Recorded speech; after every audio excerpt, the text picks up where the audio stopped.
Pemerintah Kabupaten Buleleng melalui Dinas Pertanian dan Peternakan Buleleng di tahun 2023 ini mengusulkan sekitar 30 hektar lahan untuk pengembangan sorghum atau yang lebih dikenal dengan jagung gembal. Tahun sebelumnya program ini tidak dilaksanakan mengingat adanya refocusing anggaran.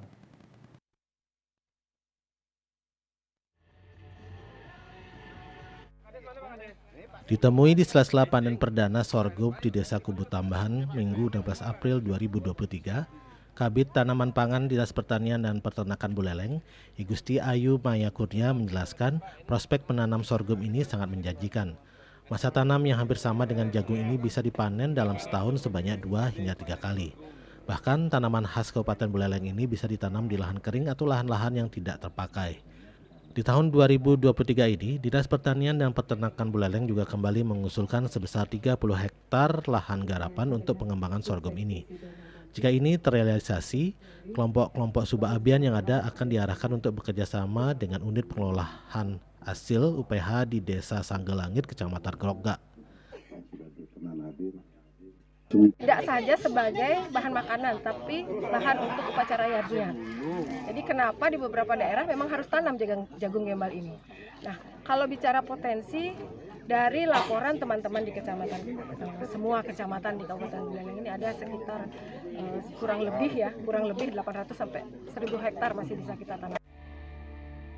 Saat ini saja hasil olahan dari sorghum yang berupa tepung berada di kisaran harga Rp8.000 hingga Rp10.000. Sorghum ini juga bisa diolah menjadi bahan jadi semisal beras, harganya berada di kisaran Rp30.000 hingga Rp55.000.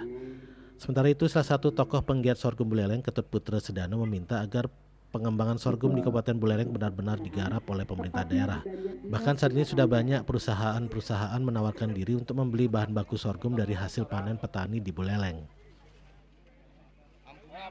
Ini kita berusaha di samping juga dari sisi bahan baku yang ternyata memang diperlukan oleh banyak perusahaan-perusahaan.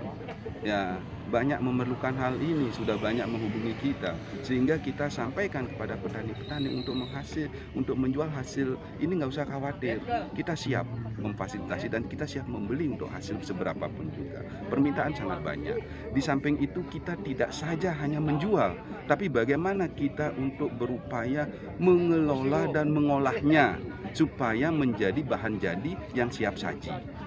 Seperti kalau dari bahan sorghum ini yang awalnya hanya berupa gabah, kita rubah menjadi berupa beras yang nilainya meningkat, rubah menjadi tepung yang nilainya meningkat, dan tepung ini pun juga kita akan masuk ke KWT untuk kita ajak untuk mengolah sorghum ini menjadi bahan-bahan makanan yang siap disajikan.